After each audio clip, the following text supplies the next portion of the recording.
Hello दोस्तों, welcome to ZM classes. दोस्तों आज के इस वीडियो में हम बात करेंगे एक और अति महत्वपूर्ण कविता के बारे में, जो कि क्या होता है, पद्यांश पर आधारित प्रश्न होते हैं।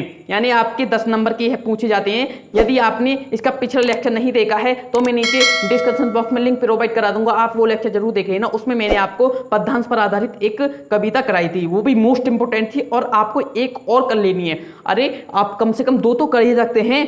क्यों? क्योंकि यह 10 नंबर की होती है। 10 नंबर के लिए आप 2 वाक्य याद नहीं करोगे तो यार क्या करोगे? याद भी नहीं करनी, वो तो मैं आपको ट्रिक से बता रहा हूं कि आप ट्रिक से कैसे कर सकते हैं। आपको 2 व्याख्या तो समझ लेनी है कम से कम, ठीक है दोस्तों। तो क्या है, इस तरह से आप देखोगे तो कभी भी नहीं भूलोगे। इस तरह से याद करवा दूंगा, यानी इस तरह से आपको ट्रिक से बता दूंगा कि आप कभी भूलने वाले नहीं हो। क्या होता है कि 5 प्रश्न होते हैं, प्रत्येक प्रश्न 2 नंबर का होता है। टोटल अंक कितने होते हैं, यानी टोटल मार्क्स आपके 10 नंबर के होते हैं। तो देखिए, एक ये है व्याख्या, आपको अच्छे से कर लेनी है कि नील परिधान बीच सुकुमार, खुल रहा मृदुल अधुखुला अंग, खिला हो ज्यों बिजली का फूल, मेद बन बीज गुलाबी रंग। दोस्तों यह मोस्ट इंपोर्टेंट व्याख्या है, क्योंकि यह 2000, 2002, 2008, 2011, 2013, 2014, 2016 और अभी निरंतर आ रही है। 22 में भी आई थिंक आई थी शायद, इस चैप्टर से रिलेटेड। तो दोस्तों पहला प्रश्न है इसका, कविता के पद्यांश के रेखा अंकित अंश की व्याख्या कीजिए। यानी इसके जो पद्यांश की रेखा अंकित अंश की व्याख्या करनी है।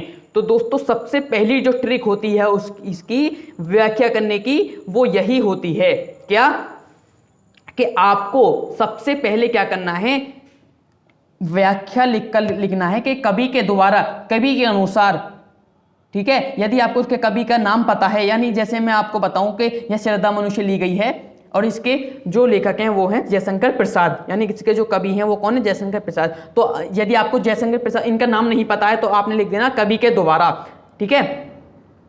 तो जैसे नील परिधान बीच सुकुमार, यानी श्रद्धा अपने शरीर, यहाँ इसमें श्रद्धा का जिक्र हुआ है। और देखो एक चीज और होती है, आपने लिखना होता है प्रसंग। आप अब बोलोगे कि भैया आपने प्रसंग के बारे में तो कुछ बताया ही नहीं, क्योंकि हमें प्रसंग भी लिखना हो। अरे प्रसंग का कुछ छोड़ो, प्रसंग का कुछ नहीं होता। प्रसंग डाल के आप कुछ भी लिख देना कि श्रद्धा ने अपने शरीर के नील, इसी में से एक लाइन उठाकर लिख देना कि यह प्रसंग है। अरे इतना थोड़ी देखना होता है। एग्जामिनर आपका कोई भी इतनी गहराई से चेक नहीं करता है। सिर्फ आपको 2-4 लाइनें ऐसी लिखनी है जो इससे रिलेटेड हो, आपको पता हो, ठीक है। इस प्रकार से लिखनी है आपको। जैसे अब देखें, कवि के द्वारा आपने इसमें लिख दिया। यदि आप लिख दें कि जयशंकर प्रसाद के द्वारा, तो और भी अच्छी इमोशन आ जाएंगे इस व्याख्या में, ठीक है। एग्जामिनर और भी खुश होकर आपको मार्क्स अच्छी तरह से दे दीजिएगा।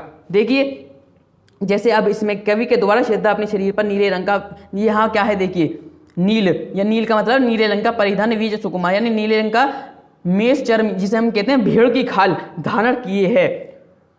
खुल रहा मृदुल अधोखुला अंग, यानी उसकी वेशभूषा में कहीं ना कहीं कोमल और सुकुमार, ये ना वी सुकुमार अंग दिखाई दे रहे हैं। उन्हें देखकर ऐसा प्रतीत होता है कि मानो, जैसे यहाँ पर देख सकते हैं, ज्यों बिजली का फूल, मेद बन बीज गुलाबी रंग, के मानो बादलों के वन में गुलाबी रंग खिला हो, ठीक है। मेद बन बीज गुलाबी रंग, यानी बादलों के बीच गुलाबी रंग खिला हो। तो स्टूडेंट्स इस प्रकार से क्या है, आपको एक पद्यांश की रेखांकित अंश की व्याख्या कर देनी है, ठीक है। उसके बाद आते हैं इसके 4, एक तो प्रश्न ये होगा, 5 प्रश्न टोटल होते हैं, तो 4 प्रश्न आपको और करनी है। 4 प्रश्नों में आपको देखिए क्या दिया गया होता है कि जैसे प्रश्न नंबर 6 है, कविता का शीर्षक और कवि का नाम लिखिए। ये प्रश्न आपको हर, ये और रेखांकित अंश की व्याख्या, ये 2 प्रश्न तो आपको हर व्याख्या में 100% दिए गए होंगे, और बाकी जो प्रश्न होते हैं वो इसी से रिलेटेड होते हैं, यानी इनके जो आंसर हैं आपको व्याख्या में ही मिल जाते हैं, ठीक है। तो कविता का शीर्षक जो है, इस कविता की कौन है, श्रद्धा मनु, कवि का नाम क्या है, जयशंकर प्रसाद। देखिए 3रा प्रश्न है, प्रस्तुत पंक्तियों में किसकी सुंदरता का वर्णन किया गया है। तो उत्तर कर लेना कि प्रस्तुत पंक्तियों में किसकी किया गया है, श्रद्धा की, ठीक है। श्रद्धा की सुंदरता का वर्णन किया गया है, क्योंकि श्रद्धा के ऊपर ही पूरा चैप्टर रिलेट है। तो मेद वन में, प्रश्न नंबर 4 है, मेद वन में कौन सा अलंकार है। तो आप आज भली भांति परिचित होंगे कि मेद वन में तो आपका रूपक ही अलंकार होगा। यदि आपके ने रूपक उपमा अलंकार नहीं देखे हैं तो मैं आपको इन्हें भी लेक्चर इनके प्रोवाइड कराऊंगा, ठीक है। बस आपको क्या करना है, सिर्फ चैनल को सब्सक्राइब करना है, ताकि जब भी मैं इनके लेक्चर आपको प्रोवाइड कराऊं तो उसका प्रॉपरली नोटिफिकेशन आप तक पहुंच सके, ठीक है स्टूडेंट्स, देखिए लास्ट प्रश्न है कि श्रद्धा के बालों और मुख की तुलना किससे की गई है। तो उसके बालों की यानी श्रद्धा के बालों की तुलना तो किससे गई है, बादलों से, और मुख की तुलना बादलों में दिखाई देने वाले सूर्य से की गई है। ठीक है स्टूडेंट्स, तो इस प्रकार से क्या है आपके 10 मार्क्स यहाँ से कंप्लीट हो जाते हैं। तो आप इन्हें मेरे साथ नोट डाउन करते चलना।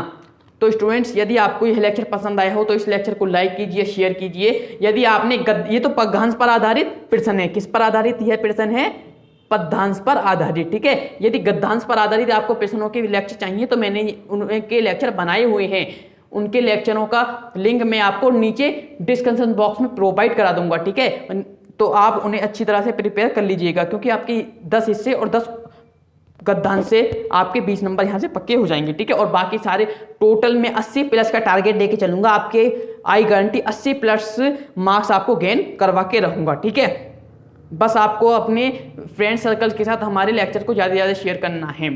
ठीक है, और उनसे बोलना है कि आप हमारे चैनल को सब्सक्राइब कर दें, ताकि उनकी जो नोटिफिकेशन प्रॉपरली क्या होता है ना, उनकी जब आप चैनल को सब्सक्राइब कर लेते हैं तो उनका नोटिफिकेशन जो सब्सक्राइब करता है उस तक पहुंच जाता है। ठीक है, बस ये होता है सब्सक्राइब करने का फ़ायदा, आपको भी फ़ायदा होगा, हमें भी फ़ायदा होगा, तो आप चैनल को सब्सक्राइब जरूर करवाइएगा। तो मिलेंगे अब नेक्स्ट लेक्चर में, तब तक के लिए गुड बाय।